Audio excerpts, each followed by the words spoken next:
One of the most misunderstood things in 8-ball by amateur players is the break.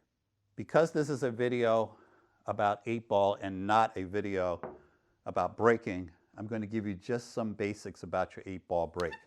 Forget everything that you've seen, especially league night, guys breaking from over here, people trying to hit the second ball, people breaking from the rail, all of these different things. Forget that.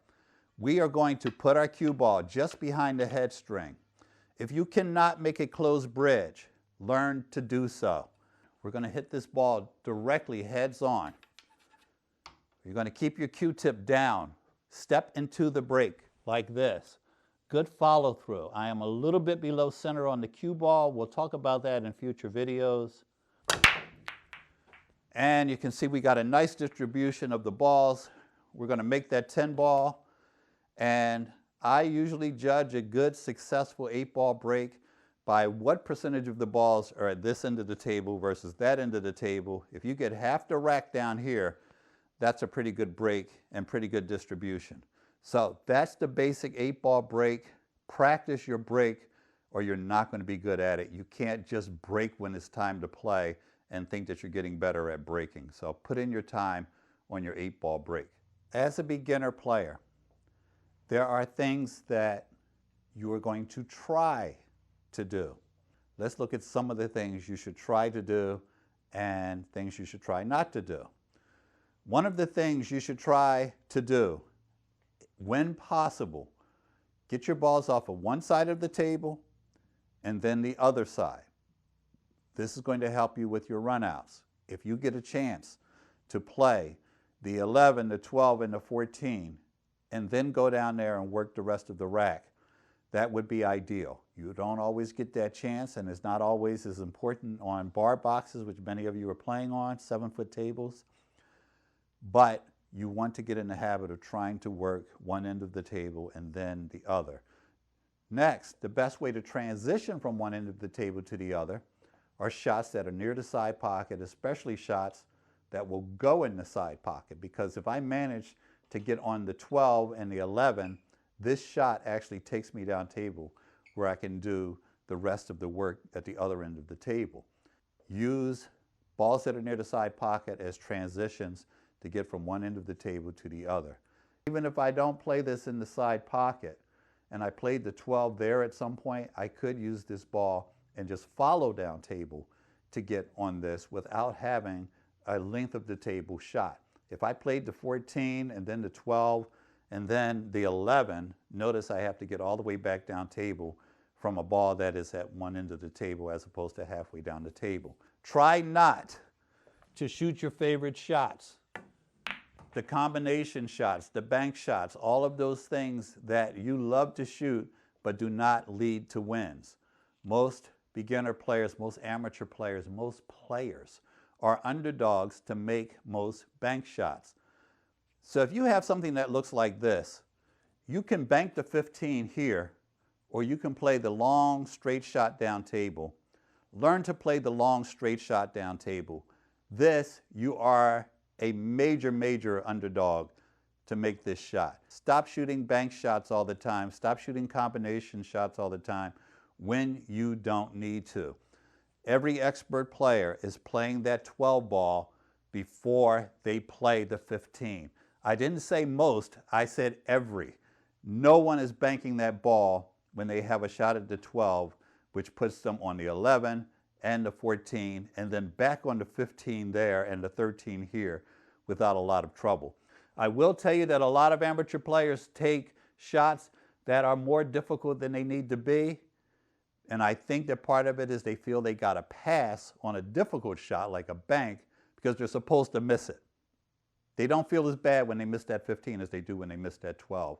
You should feel bad for taking the 15. So don't take hero shots, especially when there's another shot on the table. We talked about trying to work one end of the table and then the other.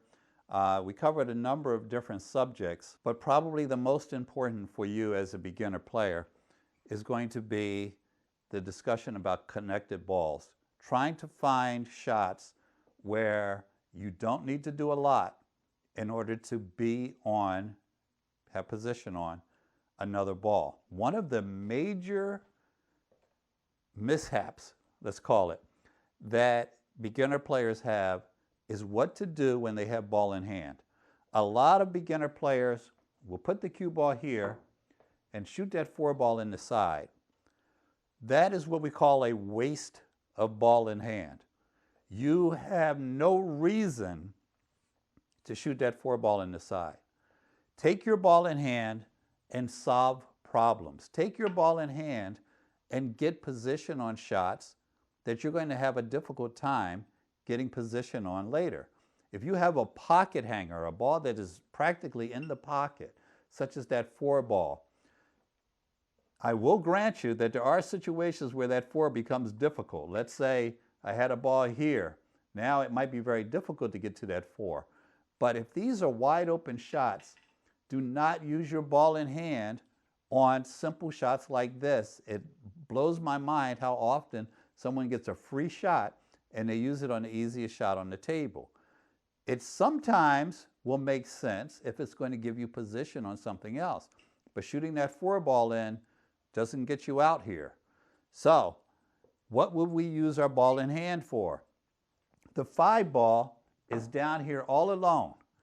And if we use our ball in hand and shoot the 5 ball in the pocket, and by the way, that ball could have been on the rail. If you have a ball that is sitting on the rail, you want to take care of that. If you have a ball that is clustered up, you want to take care of that. Now, what does that mean?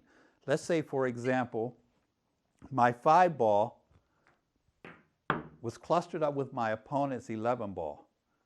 Unbelievable how many people will shoot that 4 ball in instead of taking their ball in hand, putting it right here, and shooting the 5 ball in the pocket. Fix problems when you have your ball in hand, whether it's a ball that's on the rail, a ball that's clustered, whatever the situation is.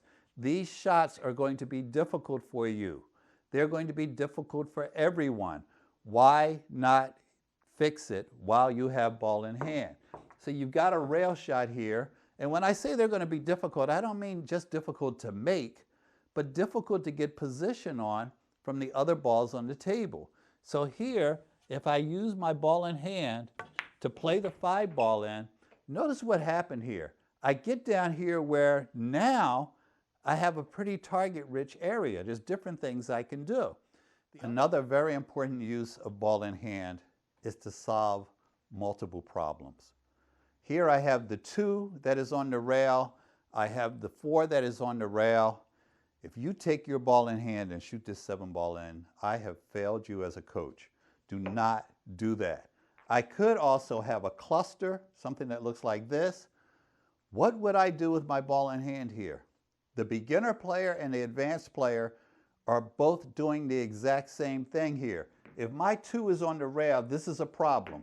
If my 4 is on the rail, that is a problem. The 8 ball, which I consider mine, is on the rail. Think right now about the 8 ball being your ball. What would you do if it was your ball? Because I want you to be the one shooting it. You take your ball in hand and you give yourself this relatively easy shot down the rail on the 2 ball. Now, that connects me to my other problem shot, the 4 ball. All I have to do is hit the ball in the cushion. Those balls are touching the rail. And that problem is solved. Now, look what I have here.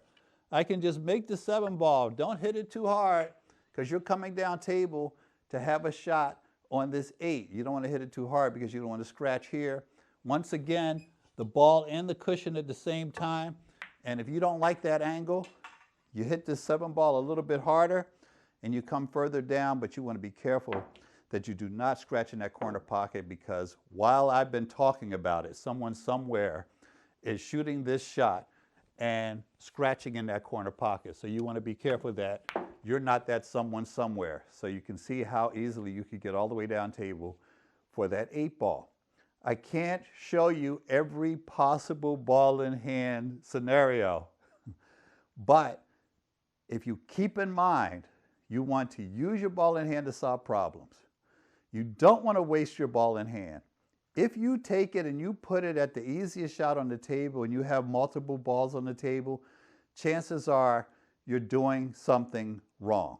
Hey gang, if you enjoy FX Billiards on YouTube, you'll love FXBTV.